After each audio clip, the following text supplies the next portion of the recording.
Fifth Hour Radio Show.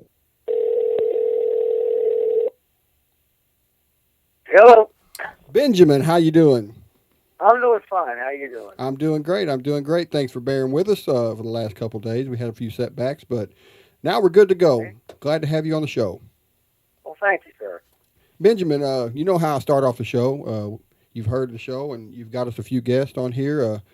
Yeah. For all the people that didn't hear last time when we talked to you, can you explain a little bit how you got into music in the first place? Oh my God. The age of 3, I started banging on the piano, and started playing trash can drums with chopsticks when I was 4. That's how I got into music. Then trumpet, then guitar, and then high school band and everything else. Now, where was you living at the time? St. Pete, Florida. And that's where you were born? That's where you grew up? No, I'm from New York. I'm born on Broadway in New York City, and then moved to Florida at the age of 3, and back to Boston after high school and a little bit of college, and then back to Florida and then out to LA in '73. Well, what was the first band you got yourself into? Oh my! Let's see. In high school, I had a band called the Five Gentlemen. We were all playing. There was a kit of drums. Had 3 guitars, baritone, sax, and 1 amplifier. Now, was you the lead guitarist of that band? I guess you could call it that. We were doing the Ventures and bunch of surf music and the Beach Boys. Yeah, I guess so. Now, did you ever find yourself singing? Was you ever a lead singer, or did you ever? Never had the chops or the instrument. I sang a lot of backup in my day, and always wanted to sing lead, but I guess that wasn't destined. Wasn't in the cards for you, huh? No, I don't. I've got better tone over the years, but I just focused on guitar and arranging everybody else and producing and being the utility infielder kind of thing. Kind of like I do, just sing in the bathtub and in the car. A little bit more than that. I've been on a few records in my day. So let's talk about that. What was your first big break into the music business, as far as the bands you were in? A band called Wizard. We were kind of discovered by one of the A&R guys from Decca Records, and we toured all over the United States. I used to open up for the Allman Brothers, and then played Goose Lake Pop Festival in 1970, and I believe it was 70, in Ann Arbor, Michigan. It was 675,000 people. Wow. After that, yeah. And after that, I was down in Miami playing a bunch of local things, and then moved to LA in '73, and then was immediately with Buddy Miles. And then the rest is history from there. So you were really lucky, because you were a really young man at the time when you was getting to play with all these big bands, right? I mean, when you first met some of these people. Yeah, I was. Grew up with Mike Panera from Blues Image, and we used to go this jam thing. It was like the jam band circuit today. We just lived to play. There was always someplace to play, and Mike was kind of the local host to all the big touring acts, and we hung out. And then he passed that title on to me when he moved to LA with Blues Image, and I got to play with Hendrix and Pink Floyd and Chuck Berry and all kind of people in Tampa. Did you ever? I met the guys. Go ahead. Did you ever enjoy just straight out jam sessions? I mean, just taking the music to a whole new level, other than what you guys were scheduled to play. Say that again, sir. Like when you guys were playing, when you were jamming with different people like that. This is Randy, by the way. Hey, Randy. Hey, man, it's been a while.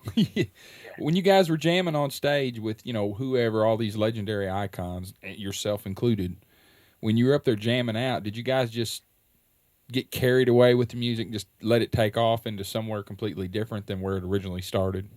That, of course we did. That was the joy of it. Some of it was really, really wonderful. Some of it was really bad. But, when I played with Hendrix, it was some of the best and worst blues you'd ever want to hear. He was phenomenal. Phenomenal blues player, man. Yep. Have you seen that new CD that they've got? I guess some unreleased stuff that he's got out now? No, I haven't. I stopped paying attention to all that stuff. I know there was a ton of stuff that he did. Well, there's some tracks off there. I want to say Angels, Demons, and People or something like that, but I had never heard any of this stuff. Of course, I'd heard a lot of the Experiences stuff, and then I was lucky to happen upon it on YouTube and got to listening to it. It's just phenomenal, man. Well, thank you for the turn on. I will check that out after we're done here. So, do you consider what happened after Wizard? Where did you move on to? I moved to L.A. Well, I went to Florida, down to Miami in Florida, and played with a bunch of the local things. Had a band there called the Bunny Brooks Band, which turned into Angel Fire. Once again, we toured all over the United States and ended up living in Aspen, Colorado. The drummer from that, Joe English, ended up in Paul McCartney's Wings. And then I ended up in L.A., and 3 months after I was in L.A., I was recording with Buddy Miles, and then took Mike Bluefield's place in the band, and then played with the Small Faces, and on and on and on. Got to play with everybody. Including George Harrison. Now, you told me that I talked to you through email. Me and Benjamin talk quite often. You got a chance to play with George Harrison now for the Beatles. What was that experience like? It was just, we were doing a Boy the Carlisle session, and it was like, there's George. Oh my God, it's George. Were you starstruck? No, you after a while when you start meeting your heroes that you always idolize, you find out they're just real folks. They're very talented, very gifted, real people, and you're more accepted when you treat them like real people. You treat them like stars, they will put the wall up. Yeah. So when you're just, you kind of have to you're paying your dues. When you do that, you earn your way into a situation because you know how to act and you're around the people, and it's a very private inner circle. It's like a private dinner club, and once you're in, you're in. You're kind of accepted by a certain group of people because of who you know and how you act. So, what was it like moving from L.A. because you're in Nashville now? I'm in Nashville now. Yeah, what's the difference there as far as L.A. music scene and the Nashville music scene? Well, Nashville, I think, is coming into, how do I say this? It's not like L.A. was in 1968, although I was not in L.A. I got to L.A. in 73. It's now, Nashville is much more cosmopolitan. It's starting to find its own wings again, but not the classic old Louisiana hayride Opry country. It's becoming much more international and much more broad of scope, not unlike the songwriter period in L.A., which was from 68 to 73. When they had the Byrds and Buffalo Springfield, and the whole scene was on the Sunset Strip with the Doors and Hendrix, and Frank Zappa was in Laurel Canyon. It started. I believe it's starting here. I believe the center is going to move here to Nashville because L.A. right now there's nothing going on. It's pretty much died. They keep trying to say there's a scene, but it's pay to play, and it's weird. That's all I can say. Well, yeah, I mean, as far as Nashville goes, and I guess my question is, I was there, oh man, a few years back. It's been a couple of years since I've been in Nashville. I was at a screenwriters convention. Right. Anyway, the scene there, is it still as aggressive as it's always been? I mean, you've got so many people that are talented and just can't find their niche. Yeah, yes and no. It's having done what I've done. When you get introduced, there's a different level. I guess, coming up through the ranks and paying your dues and having to elbow people out of the way and make your bones, I guess that you could say it's aggressive. It's much more laid back. It's not like L.A. or New York or Miami or Atlanta for that matter. I would not say, I would say anything in the entertainment industry is cutthroat. It's either that it's really tough. However, talent always will out. If you've got it and you've got the passion and you've got the drive, you will break through as long as you know that you have to earn this. So it's kind of a rite of passage. Yes, sir, it is. You know, and it's probably good it's that way, you know. But, yeah, there needs to be more rites of passage. You know, I'm not knocking the internet and this digital age we're in because it's opened up a lot of new doors, but there's no gatekeepers. When I was coming up through the ranks, there were gatekeepers, and you had to catch their eyes, and you had to get their attention to get in. Nowadays, it's the wild, wild west, and there's more of this pay-to-play stuff going on than ever. But it'll shake itself out. It always has. The pendulum does swing back and forth. What about the advent of the internet? Do you think that it's helped music or it's hurt music? I know you can get your music out there. Is it harder to get yourself heard though, because there's so many people out there now on the internet? You know, you got your MySpace, even though MySpace is, I heard, is dead. you know what? Yeah. Yes, it is. There's just so much stuff. That's what I meant by the gatekeepers. Unfortunately, you know, with the pendulum greed and the almighty dollar and fitting into the spreadsheet of corporate America has taken over the record industry, to where there's like David Geffen with Asylum Records. It was about the music. Joe Smith, Mo Austin, Ahmet Ertegun, you know, Barry Gordy, all the guys that started the labels, you know, back in the day. You know, Clive Davis. It was about the music. It was about the artist. It was about the process of creation. About creation. It wasn't about the bottom dollar and marketing and what pair of shoes. You know, or even this week's flavor of ice cream. You know, are you a pair of penny loafers? Are you an ice cream cone, or are you an artist? Well, they market the far out of people now, don't they? It's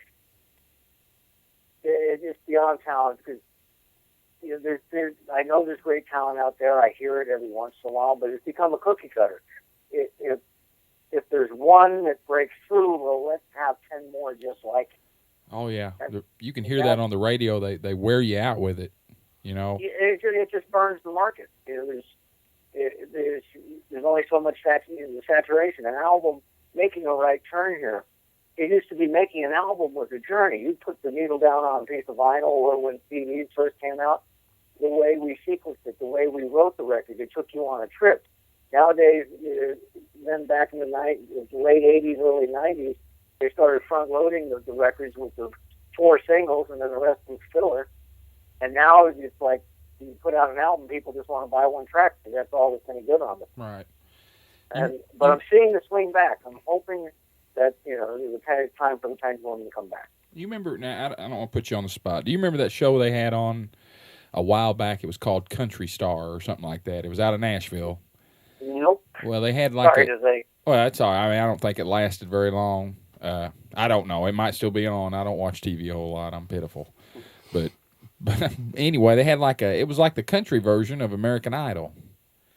Okay. And they had these local folks coming on, I guess, out of Nashville, and just competing and singing and stuff. And I think they had I think Bret Michaels was one of the hosts, and somebody else.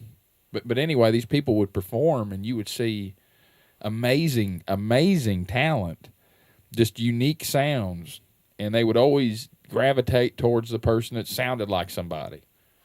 Well, it's sort of familiar. It's the sponsors. I don't know how the judging works on these things, but I'm sure that there is some sort of mold that they're looking for, talent, and then you've got to fit in a box so you can be pigeonholed, so that you can be marketed, and people always gravitate to what's safe because it's already been, rather than taking a chance with something that's new. You know, back to Clive Davis and David Geffen and Ahmet Ertegun and Barry Gordy and Joe Smith and all those guys. They took chances. They broke new ground. It was, you know, it's like Clive and the stories of Clive and Janis Joplin and Clive, you know, Clive changing Rod Stewart's career to where he became a crooner from what he was doing with the Faces. You know, those guys were innovative. Today, you know, as I said, if there's one that's good, let's have 10 or 15 more just like it. Yeah, and beat it into everybody's head over the radio. And speaking of that, I'm going to talk about something, you know, that's a pet peeve of mine, and that's auto-tune. I think I remember when that came out. Cher was using it. We all thought it was great. I had the box, and we all listened to it and go, "This is a great gimmick." And then T-Pain turned it into a social phenomenon. Yeah. Now, what was the one Cher did with auto tune? Was that the one with like I don't know the name of it? Do you believe in love or something like that? I think so. I don't. It was in the 80s. Yeah, it was in the 80s. Yeah. Yeah, that's when it was a hardware box. There was no software.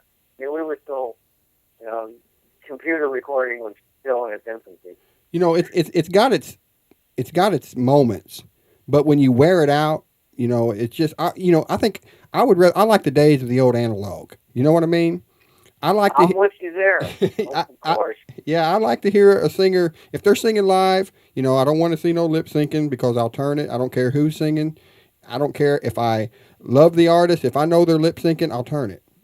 I would rather hear a singer mess a note up here and there than hear them lip syncing or using auto tune. I don't know about you. I'm with you.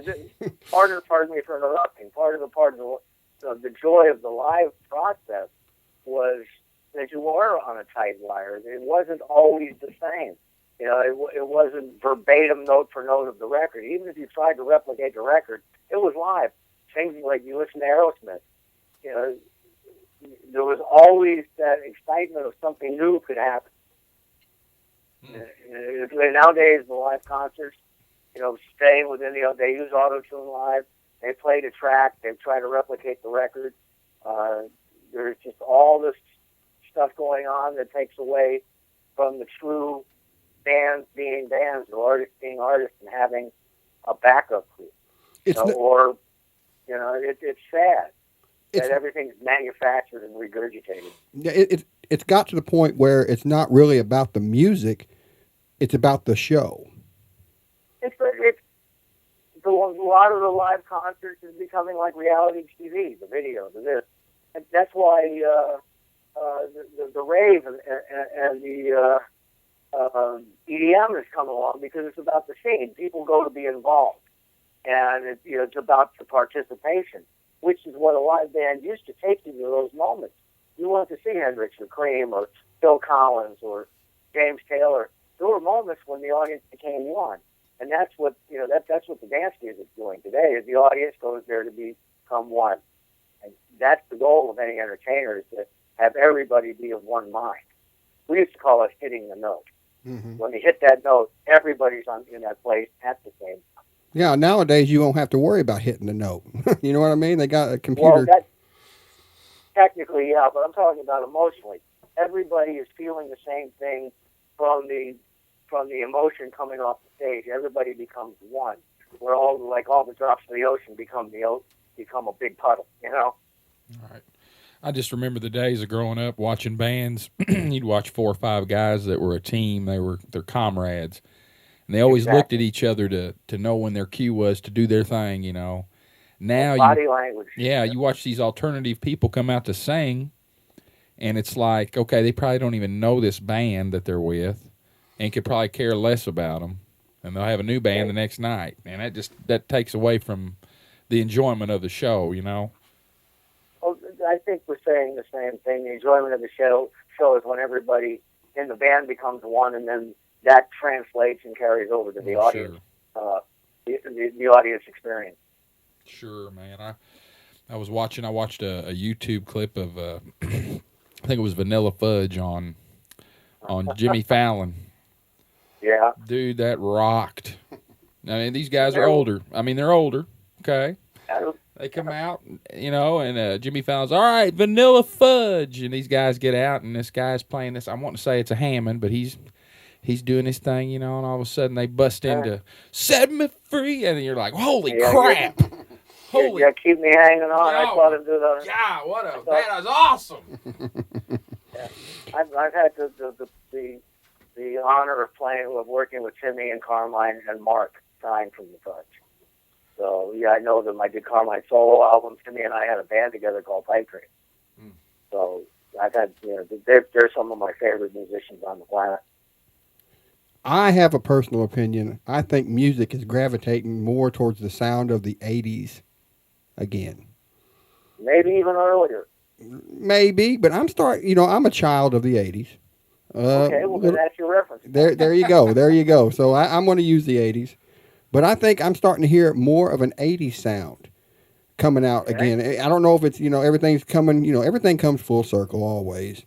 Do you think? Okay, you said maybe even earlier. Why do you think that? Yeah. Because it's going to come back to the song. That's why I mentioned the songwriting period in L.A., the singer-songwriter, the Jackson Brown, the Crosby, Stills, and Nash, the Joni Mitchell, Judy Collins period, that the Doors, Jim Morrison, the Hendrix, the real storyteller songwriters out of the 60s and the 70s. And it's not unlike, you want to go further back, you go back to the end of the folk period in New York, and then you got into the the hippies and everybody sitting around playing acoustics and strumming and everybody singing. It was about the song, and that's coming back around, not manufactured. It's back to the song, and as history repeats itself, it's going to show the same elements from the past, but be reshaped for the future. Well, music is definitely therapy for the soul. There's no doubt about that. Definitely. You couldn't have said it any better. If you've got a good song with good lyrics, and Robert writes songs and stuff. I don't. I play keyboard when we play together, but just some of the things that he has written, he wrote it out of how he felt, and you could tell it when you pour it onto the stage. And I'm sure you feel the same way with some of your stuff. You can tell when somebody's feeling what you're throwing down. Yep. Well, when I got to L.A., there was something. My first year in L.A., big major engineer said there's 3 keys to a hit record: the song, the song, and the song. And the truth. What's the old saying? 3 chords and the truth? Yep, same thing. That's another way of saying it. I actually had the opportunity. I played a song with 2 chords, and I don't know, it wasn't really the truth, but it actually got played on the airwaves but that's long ago. Okay. So what do you got going on now? I mean, what's Benjamin Schultz doing right now? Right now, working with Sean Gerard. I'm band leader. It's an 8-piece band. This kid is as everywhere good as George Strait, good as Garth Brooks. We're hitting the road. We're opening for Trace Adkins in June. Doing some bike rally stuff, doing a couple of benefits. We're just starting to get the band off the ground. It's a bunch of interesting cats in the band. Sean is a phenomenal singer. Once or twice in your career, you come across a real voice, the real deal, and Sean is one of those. So now he's got a video out, and your band, you're in the band too. Yep. So tell everybody how they can get and see this video. It's out there. I think it's up on YouTube. I know it's on Vimeo. That's not the band that we're out with, but that's the band we put together for that video. But like the guys in the band, one of the drummers from Atlanta, he's John McKnight. He played with Dan Toller from the Allman Brothers and some of the guys from the Sanford Townsend band. Steve Purcell, who played with everybody. His brother, Denny Purcell, was one of the major mastering engineers here in town. Our fiddle player was the concert mistress for the Washington Symphony. Got some Doc Barzee on pedal steel. He's one of the good old boys. He's been playing with everybody forever. We've got Dave Burns, who used to be with Billy Joe Royal and Big Al and the Heavyweights. And he grew up with the jam band circuit and Wet Willie and Marshall Tucker and all those guys in Georgia. Quite a band. Now, what did Sean do? I know he's done. I'm going to ask you. I know the answer to this though, but I'm going to ask you. Okay. As far as Sean paying his dues, he's done like people refer to him as a new Garth Brooks, don't they? Yeah, he comes from the club circuit. This is something that he's been wanting to do. And funny story how we got together. Dwayne Hitchings, who wrote Young Turks and actually wrote Do You Think I'm Sexy for Rod Stewart, although there's the controversy of why I didn't get, label credit until lately. Mm-hmm. Dwayne called me up one day and said, I got a gig for you. and he gets me in with Sean, and then we get Dwayne involved, and then we put the band together. And Sean had been kicking around, just playing clubs and doing that circuit and being beat up. And then Dwayne and I heard his voice and went, okay. And we started making some phone calls, and what's about to come out is what evolved from that. Now, is the band working on writing its own music right now? We're getting there. Dwayne being, well-known. Dwayne is a Grammy Award-winning writer. I know you've interviewed him.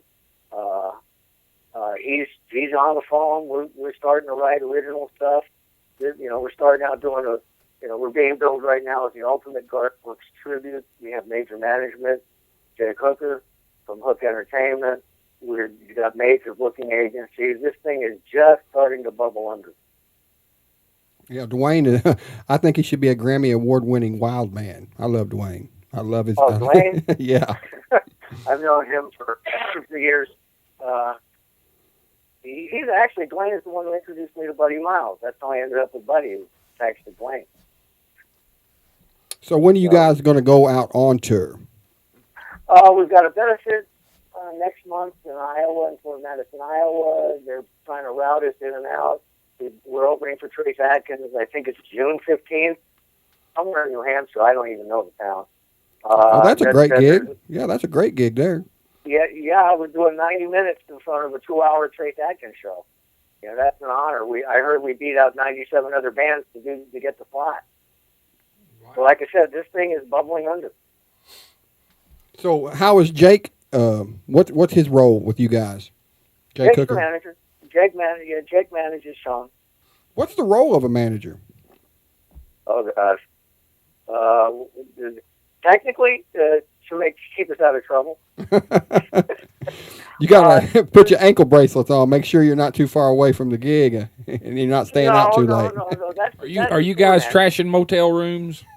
No, that's Dwayne's job. We hired him specifically for that one.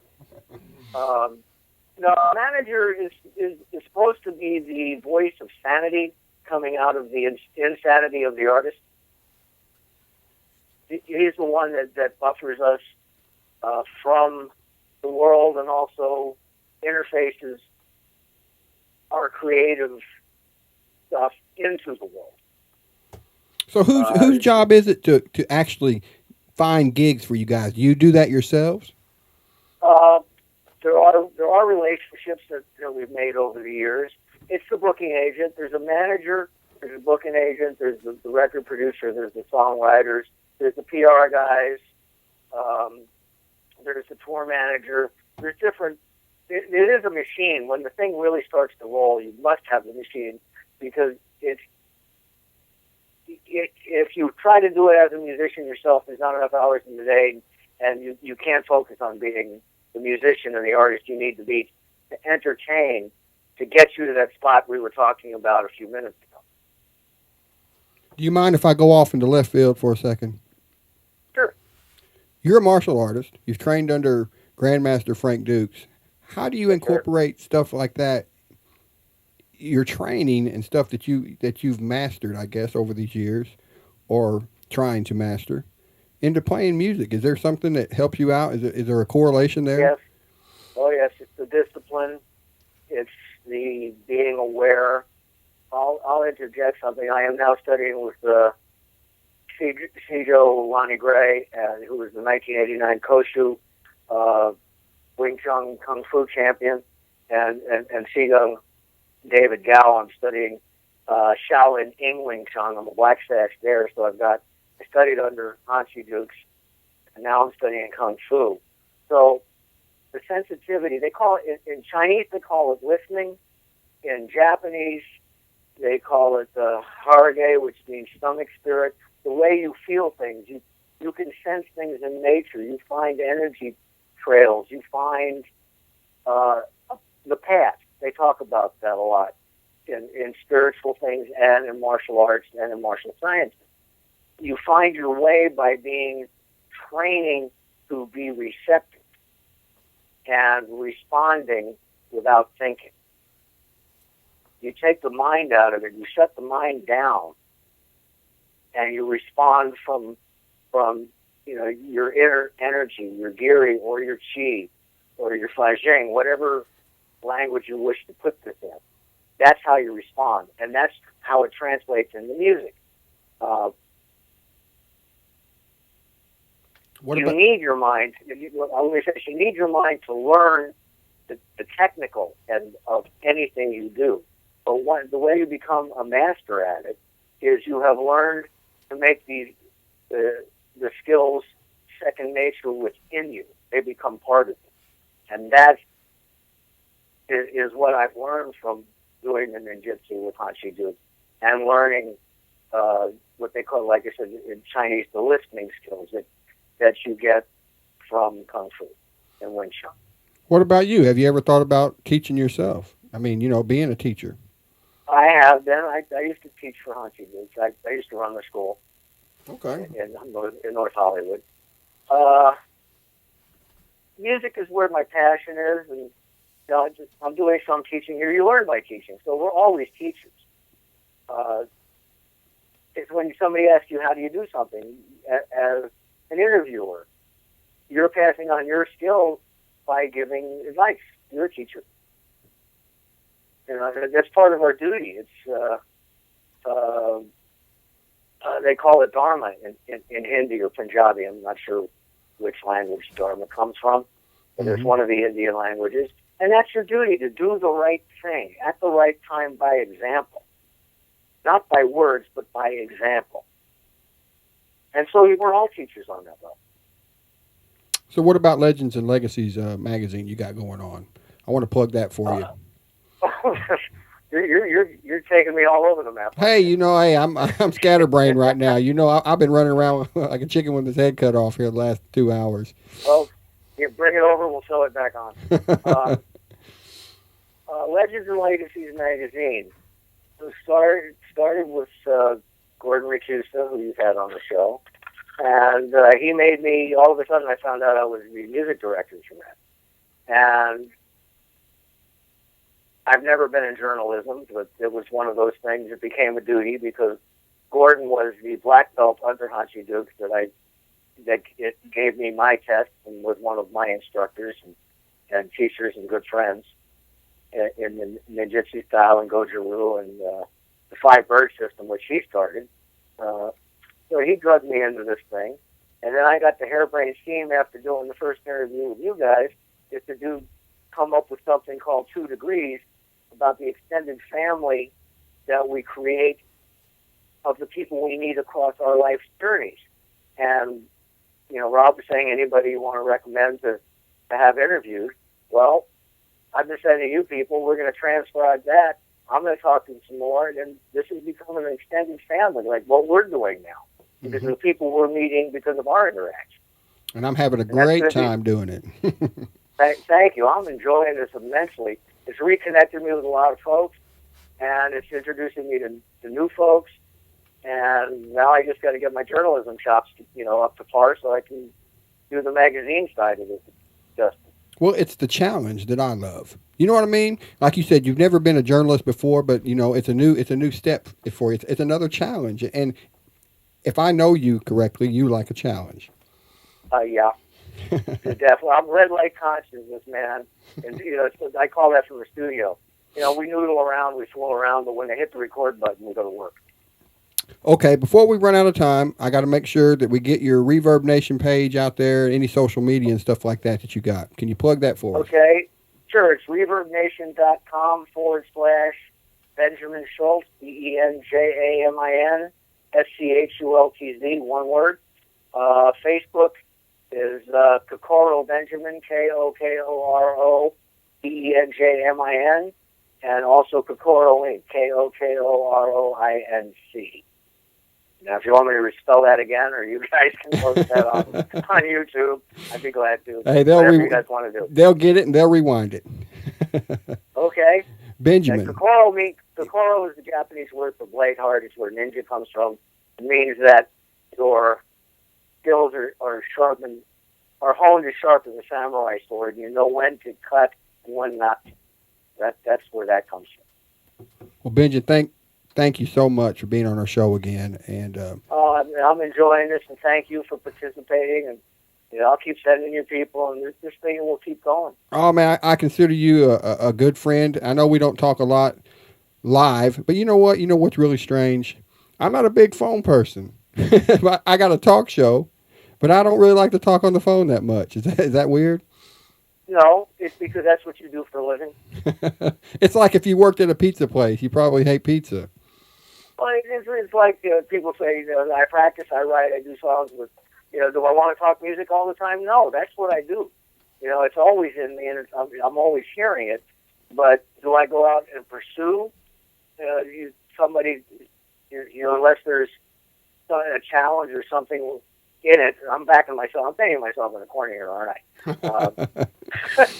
I always like a good conspiracy. It's something that I don't do 24/7. You have to have an outlet, and you usually need to get away from what you do so you can do what you do better. That's what I was looking for. Well, Benjamin, thank you very much. I'm going to have to sign off here. You're always welcome to come back on the show, and I'm sure I'll have you back on again. It's my pleasure to have you as a friend. And everybody out there listening, make sure you go to Benjamin's Reverb Nation page. Check out his music. He's an awesome guitar player. He's got a great band coming up. You're going to be hearing about it, I'm sure, soon. Check out Sean Gerard, his website at SeanGerard.com, right? That's correct. He's also on Facebook, and along with us. And you'll be hearing some new music. It's just starting to come out. Benjamin, thank you very much. Thank you so much. All right. Have a good one. You too.